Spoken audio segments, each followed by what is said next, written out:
I sat on the old, worn-out couch, my fingers tracing the frayed edges of the fabric. This couch had once been the heart of our home, a place where laughter echoed during movie nights and where warm embraces were shared after long days. But now, it only reminded me of a time when life felt lighter, when happiness wasn't something I had to search for in fleeting moments. The room around me felt different, heavy with an unspoken sadness that had settled over the house like a thick fog. Upstairs, my 4-year-old daughter, Anna, was fast asleep. The soft rhythm of her breathing was a stark contrast to the tension that had become a permanent presence in our home. I glanced at the clock, 11:15 p.m. Charles was late again. It was becoming a pattern, one that no longer surprised me but still managed to hurt. The familiar sound of the key turning in the lock broke the silence. I sat up a little straighter, smoothing my shirt out of habit, though I wasn't sure why I still bothered. The door creaked open, and there he was, stepping inside as if he were merely a visitor in his own home. "Charles," I said softly, my voice barely above a whisper, "you're late." He barely acknowledged me, grunting as he hung his coat on the rack. "Work. Once upon a time." His voice was filled with warmth. Now, it was cold and distant, as if there was a wall between us I couldn't break through. I swallowed my disappointment and tried to keep my tone even. "Anna was asking about you today. She wanted to know when Daddy would be home." He let out a tired sigh, walking past me toward the kitchen. "Kids ask a lot of things, doesn't mean we always have the answers." His indifference stung more than I cared to admit. I followed him, unwilling to let the conversation die so quickly. "Maybe we could do something this weekend," I suggested hesitantly. "Just the three of us." "Anna would love that." Charles scoffed, opening the fridge and grabbing a beer. "A family outing? With everything going on? Don't be naive, Betty." I clenched my fists, trying to steady my shaking hands. "It's important, Charles. She needs her father." He twisted the cap off the bottle and took a long sip, not even looking at me. "What she needs is a miracle, not me pretending to be a happy family at the park." His words felt like a slap. My chest tightened, but I refused to let the conversation slip away. "She's your daughter, Charles. How can you be so cold?" He leaned against the counter, his eyes distant. "I'm being realistic, Betty. This isn't the life I wanted. A sick child, constant hospital visits, bills stacking up. It's suffocating." I felt my heart shatter at his words. "And what about me? Do you think this is the life I dreamed of? Watching our daughter suffer, feeling helpless every single day?" Charles slammed the beer bottle onto the counter, the sound echoing through the kitchen. "I don't know, Betty, I really don't, but I know I can't do this anymore." Anger surged through me, hot and overwhelming. "You want to walk away? From your child?" He ran a hand through his hair, his frustration evident. "I just need space. I need to breathe." I stared at him, my breath hitching. "Is that what we are to you now? Suffocation?" He turned away, his voice quieter but no less painful. "It's not just that, it's everything. The way our entire world revolves around Anna's illness. I didn't sign up for this." I swallowed back the tears burning my throat. "So, what's your plan, Charles? Leave us? Pretend we don't exist?" He didn't answer. Instead, he walked past me, his footsteps heavy on the wooden floor. I stood there, my body trembling, as the silence filled the space he left behind. Days later, I found myself in the hospital again. The beeping of the monitors was a constant reminder of why we were here. Anna lay in the hospital bed, her small frame nearly swallowed by the blankets. I sat beside her, holding her tiny hand in mine, drawing strength from her peaceful slumber. Nurse Sharon entered the room, her expression kind yet professional. "How's our little fighter doing today?" I managed a weak smile. "She's strong. She always has been." Sharon checked the monitors, nodding approvingly. "She's in good hands. The surgery team is one of the best." I nodded, but the weight of uncertainty pressed heavily on my chest. "I just wish Charles could be here more. She keeps asking for him." Sharon's gaze softened. "Fathers sometimes struggle with situations like this, but you're doing an amazing job, Betty." I swallowed hard. It's hard doing this alone. He's not the same anymore." As if summoned by my words, Charles entered the room. He looked tired, his expression unreadable. His eyes flickered to Anna, then to me. "How is she?" "The same," I said quietly. He pulled out his phone, scrolling through it absent-mindedly. "I can't stay long. Work's been crazy." A sharp wave of frustration rose in me. "Work? That's what's important right now?" His jaw tightened. "What do you want from me, Betty? To sit here and watch her sleep? I clenched my fists, focusing on my daughter instead of my anger. She asked for you today, Charles. She misses you. He shrugged. I'm here, aren't I? Before I could say anything else, a small voice broke through the tension. Daddy? Charles's expression softened. He stepped closer, forcing a smile. Hey, princess, Daddy's here. Anna's eyes sparkled with weak but genuine happiness. She reached out her little hand. Stay with me, Daddy. He hesitated, then sat at the edge of her bed. I can't stay long, sweetheart. Daddy has to work. Her smile faltered, but she nodded with understanding far beyond her years. It's okay, Daddy. I love you. Charles swallowed hard, brushing a hand over her forehead. I love you too, kiddo. As he stood to leave, I couldn't hold back my words. She needs you, Charles. We need you. He paused, his back still turned to us. I'm doing what I can, Betty. But his words felt empty. The door closed behind him, and I felt the familiar ache of loneliness settle in my chest. Anna squeezed my hand, her small fingers a lifeline in the storm.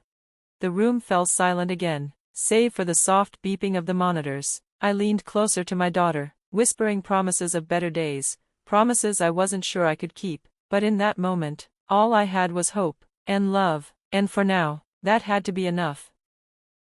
I stood outside the grand office doors, my heart pounding as I pressed my ear closer to eavesdrop on the conversation inside. The room was filled with laughter, the clinking of glasses, and the smooth voice of my husband, Charles, weaving his usual spell over his audience. This house is a gem, he declared with confidence, an absolute steal at this price. You won't find a better deal anywhere else. I peeked through the slight opening in the door and saw the couple seated before him. They were an eager but cautious pair, flipping through the contract papers, considering the offer. The woman, a sharp-eyed brunette, nodded approvingly. Everything seems to be in order, she remarked, glancing at her husband. My stomach twisted as I watched Charles's mistress, a woman with striking red lipstick and an air of self-assured arrogance, lean in closer to him. She let out a light, flirtatious laugh. See, easy as pie, she murmured loud enough for me to hear. My anger bubbled beneath the surface, but I held my composure. I wasn't here to cause a scene, I was here to gather the proof I needed to expose Charles's lies. The husband lifted his eyes from the papers, his brow furrowed. And the owner, she's on board with all of this? Charles didn't even hesitate. Absolutely, he lied with ease. She's ready to move on, eager to sell quickly. My fists clenched at the blatant falsehood. He was selling our home, my home, without my consent. The audacity of it sent a fresh wave of anger coursing through me, but I forced myself to stay calm. Marilyn, my trusted friend and secret ally, smoothly stepped in. If everything looks good to you both, we can finalize the sale right now. The couple exchanged glances, then nodded. We can't pass this up, the wife said decisively. I watched in silent agony as they signed the papers, their signatures solidifying the betrayal that Charles had so carefully orchestrated. Laughter and celebration filled the room as Charles raised a glass, toasting to the so-called new beginnings with the buyers. His arm rested comfortably around his mistress's shoulder, their smiles wide and victorious. Enough was enough. I pushed the doors open with deliberate force, stepping into the room. Conversations halted, eyes turned to me. The air, once filled with celebration, thickened with shock and tension. Enjoying yourself, Charles? I asked, my voice steady despite the fire burning inside me. His smile wavered, then disappeared. Betty, what are you doing here? I walked further in, my gaze unwavering. I'm here to stop you from making a monumental mistake. His mistress rolled her eyes, unfazed. What are you talking about? The deal is done. I gave her a cold smile, devoid of any warmth. Is it now? Because I don't recall agreeing to sell my house. The buyers stiffened. The husband's expression turned wary. We were told everything was in order. Charles stepped forward, attempting to regain control. Betty, you're confused. This is for the best. I shook my head. No, Charles, the only confusion here is yours if you think you can forge my signature and get away with it. Silence blanketed the room. Charles's face lost its usual charm, replaced with an uneasy pallor. You can't prove anything, he said, though his voice lacked its usual confidence. I reached into my bag and pulled out a set of documents. Actually, I can, and I have. These are the real papers. What you have are forgeries. His mistress clutched his arm, her voice now tinged with panic. Charles, what is she talking about? Tell me this isn't true. Charles opened his mouth, but before he could speak, the door swung open again. 3 uniformed police officers stepped inside. One of them, a stern-looking man, addressed Charles directly. Charles Johnson, you're under arrest for fraud and forgery. Charles turned to me, disbelief and fury battling in his eyes. You called the cops? I held his gaze, my voice unwavering. Yes, I did. You tried to steal my home. Charles, you broke the law. The officers moved in, securing his wrists in handcuffs. His mistress gasped, her hands flying to her mouth as tears smeared her perfect makeup. The buyers, now realizing the depth of the deception, hurriedly gathered their things, eager to leave the mess behind. One officer turned to me. We'll need your statement, ma'am. I nodded. Of course, officer. As Charles was led away, he threw me a final look, a mixture of regret and anger, but I felt no sympathy. He had made his choices, and now, he was facing the consequences. Days later, I sat in my lawyer's office, surrounded by shelves filled with heavy law books. Mr. Ronald, a seasoned attorney with years of experience, flipped through my case file with a solemn expression. Betty, your husband's actions have serious legal repercussions. Fraud and forgery aren't small matters. I exhaled, my hands clasped in my lap. I know, Mr. Ronald, but I couldn't let him get away with it, not after everything. He gave me an approving nod. I respect that. Now, about the divorce and custody battle, you're in a strong position, but it won't be easy. I leaned forward, determination in my eyes. I'm ready. Anna needs a stable home, and I won't let Charles jeopardize that. He shuffled some papers. Alimony and child support will be tricky, given his legal troubles, but we'll ensure you and your daughter get what you deserve. As I left the office, my phone rang. Charles. I hesitated, then answered. What do you want, Charles? His voice, laced with desperation, came through. Betty, I know I made mistakes, but please, don't keep Anna away from me. My grip tightened on the phone. Were you thinking of Anna when you tried to steal our home? When you spent your time with someone else? Silence, then, a broken whisper. I lost my way, Betty, but I love her. I took a deep breath. Love is more than words, Charles, it's about actions. You let us both down.